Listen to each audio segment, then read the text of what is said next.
अब है exercise 5.1। 5.1 exercise है, वन क्वेश्चन स्टेटमेंट वाला है, वो आखिरी में करेंगे जरा। क्वेश्चन नंबर 2, क्वेश्चन नंबर 2 है,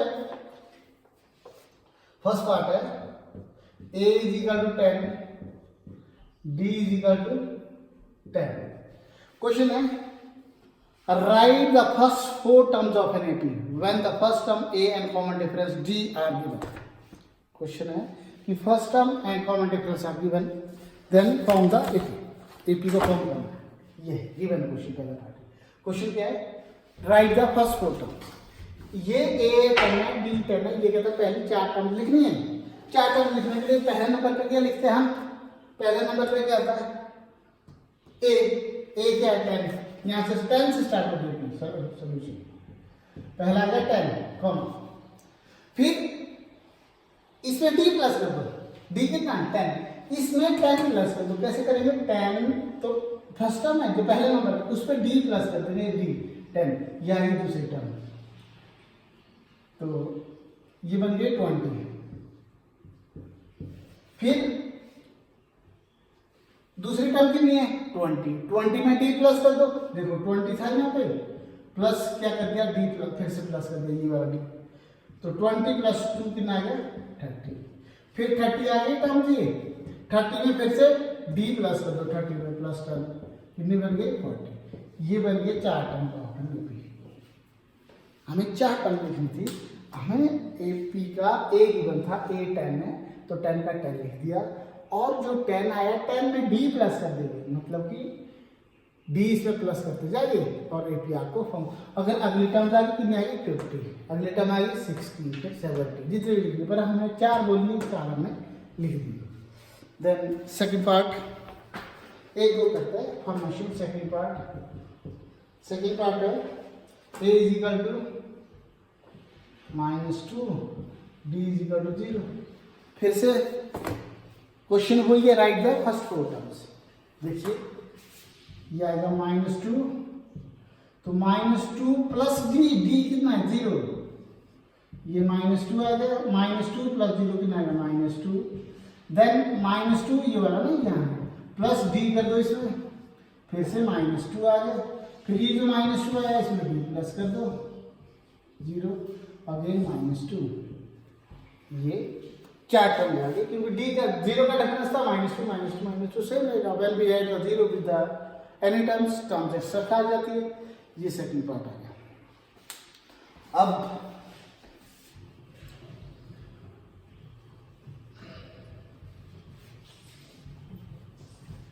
क्वेश्चन बाकी के दो पार्ट है, आपने कर लेना।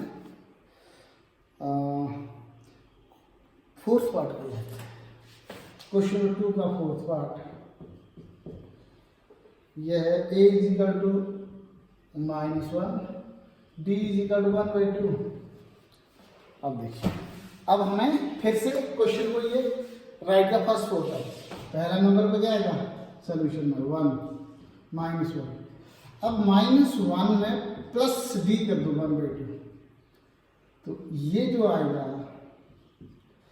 इसका एल्सियम आ गया 2 वन का -2 प्लस 1, तो -1, यह आ गया -1/2, यह आ गया -1/2।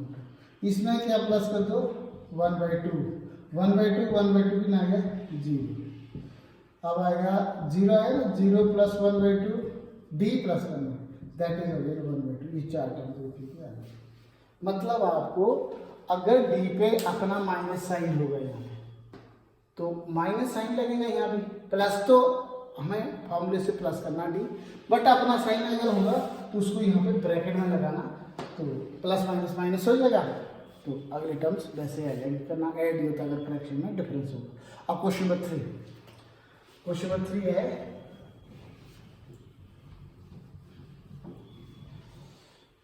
क्वेश्चन नंबर 3 है find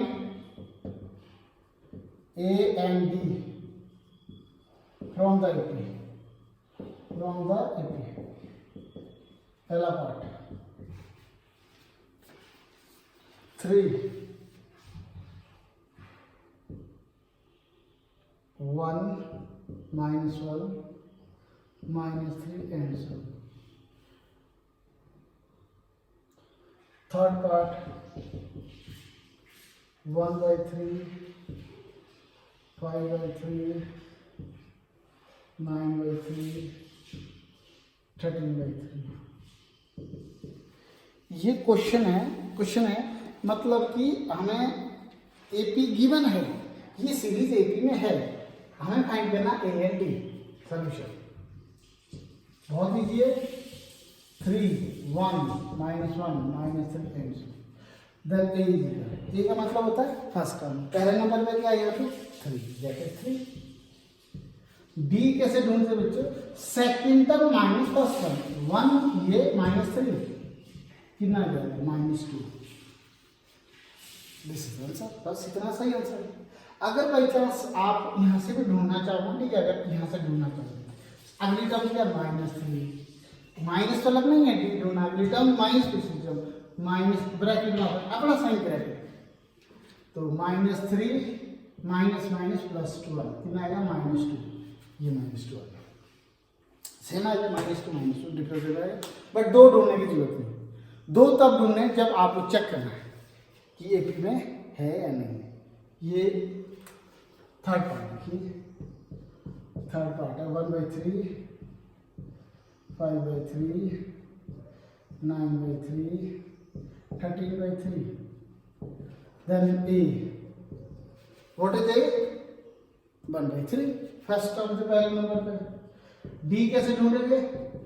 second term minus first term, हमेशा सेकंड माइनस फर्स्ट ही होगा, फर्स्ट सेकंड नहीं करना, उल्टा हो जाएगा।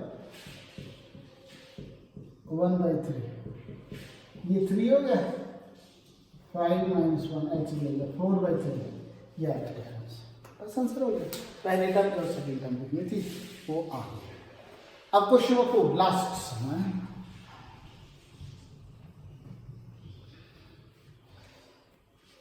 क्वेश्चन नंबर 4 है कि which of the following are AP. Check करना है एपी। फोर्थ है which are AP if they are AP, if they are in AP, write next 3 terms, 3 terms। पहला पार्ट 2 4 8 16। अब आ गया सेकंड पार्ट 2 5/2 3 7/2। अब देखिए fifth part 3 3 + 2 2 3 + 2 2 3 + 3 2 and so on.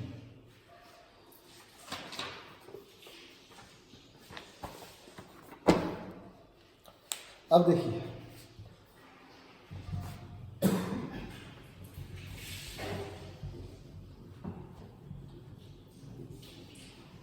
अब है पहला पार्ट, फर्स्ट पार्ट सॉल्यूशन। ये क्या चेक करना है? हमें चेक करना है कि जो एपी दे रखी है, जो सीरीज दे रखी है, ये एपी में है या नहीं है। अगर वो है तो अगली 3 टर्म ऑल को डी प्लस कर। पहले चेकिंग कैसे करेंगे? हमें 2 डी चेक करना पड़ेगा। अगर दोनों डी सेम है तो एपी में आ गया। डिफरेंस सेम चाहिए, हमारा डेफिनेशन यही है, what is the difference? Difference between the two consecutive में सेम, तभी एपी में एग्जिस्ट करता है। तो अगर जब तो लिखा था ना एपी में है, तब कुछ करने की जरूरत नहीं, तब तो एपी वो दे रहा है। बट अभी चेक करना, देखिए ये है पहला पार्ट 2 4 8 16। चलिए डी निकालिए, D1 second term minus first term, तो 4 - 2 कितना आ गया 2। अब दूसरा डी निकालिए 8 - 4 कितना आ गया 4। दोनों का डिफरेंस अलग अलग आ गए, इसका डिफरेंस 2 है, इसका difference 4, not in AP, not in AP में है नहीं, ये खत्म हो गया क्वेश्चन। अगली 3 तब तक लिखनी है अगर एपी में है। अब देखिए सेकंड पार्ट, सेकंड पार्ट है 2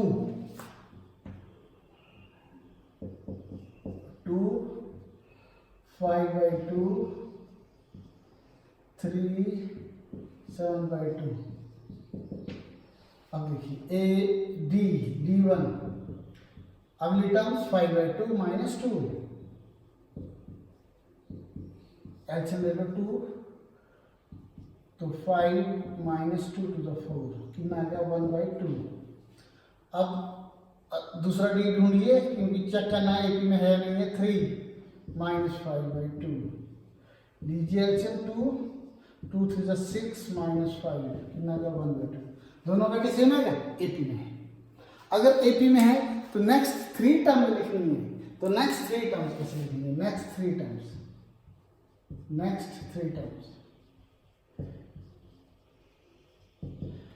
देखिए नेक्स्ट की पहली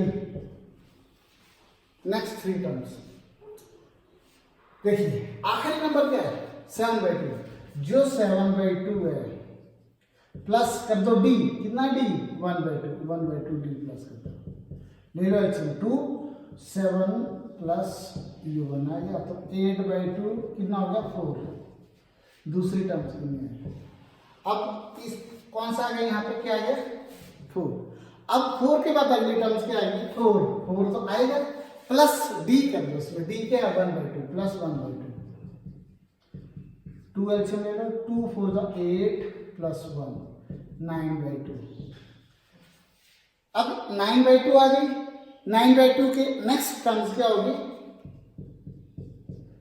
9/2 जो I plus D 1/2, that is 2 LCM आ गया 9 प्लस 1 10/2 क्या आ गया 5। यह है कि अगर आपके पास ये एपी में तो अगले टर्म्स कैसे लिखेंगे, तो यहाँ पे डी प्लस को तो अगले जो यहाँ है उसमें डी प्लस को तो नेक्स्ट है, नेक्स्ट है उसमें डी प्लस को तो नेक्स्ट है, सीरीज का आइडिया नहीं होगा, आप डी प्लस करते जाइए आपकी सीरीज आती जाएगी। अब देखिए ये वाला पार्ट, फिफ्थ पार्ट का सोल्यूशन इसका निकालिए, इसका डी सेकेंड टर्म ये माइनस फर्स्ट टर्म 3 + √2 - 3 क्या आ गया 3 से 3 कट गया √2 आ गया डिफरेंस। दूसरा डी ढूंढिए, थर्ड टर्म ये वाली पूरी 3 + 2 √2 माइनस ऐसा लगाना ब्रैकेट में, पिछली टर्म 3 + √2 तो 3 + 2 √2 -3 माइनस प्लस माइनस √2, 3 से 3 कट गया 2 √2 - √2 तो √2 बच गया। ये 2 √2 का मतलब जस्ट इस फॉर्म में होता है 2x - √2x, √2 को जस्ट x की फॉर्म में लेगा ना, जैसे ये 2x - x √2 just like x हो गया, तो 2x - x क्या है x, तो मतलब कि √2 आएगा। तो अब डिफरेंस सेम है, तो एपी में it is an AP, it is in an AP.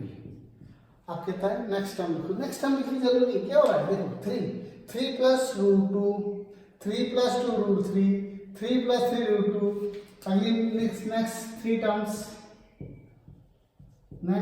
Terms देखो 3 तो है ही है, प्लस 3 की जगह आएगा 4 √2, वैसे b प्लस कर दो ना, √2 जब प्लस हो जाएगा 3 √2 + √2 नहीं करना, पूरा लिखते जाओ, ऐसे कर दो ना पहला पार्ट, ये था आखिरी 3 + 3 √2 प्लस b √2, अब 3 प्लस देखो 3 √2 और ये 1 हो गया ना, 3 + 1 4 √2, दूसरी टर्म्स 3 प्लस ये आएगी 4 √2, इसमें d प्लस कर दो √2, ये आ जाएगी 3 + 5 √2, नेक्स्ट आएगी 3 + 6 √2।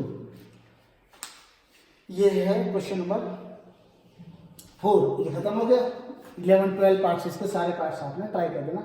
इससे क्या होगा, ये जो इसका मतलब है आपको ये सवाल मुश्किल नहीं है, आसान है, इसलिए दे रखे ताकि आपको डिफ्रेंशिएट हो जाए एपी का, कि एपी चेक कैसे करते हैं, एपी से ए और डी कैसे ढूंढते हैं, अगर ए और डी मालूम है तो सीरीज कैसे फॉर्म करते हैं, तो अगर अगली टर्म देखनी है तो वो डी कैसे प्लस करते हैं। ये सिर्फ इसके जो एक्सरसाइज 5.1 देने का मतलब है वो सिर्फ ये है कि चाहे आपको पता चले कि एपी होती क्या है, कैसे फॉर्म करते हैं, कैसे ए ढूंढते हैं, कैसे डी ढूंढते हैं। This is exercise number 5.1।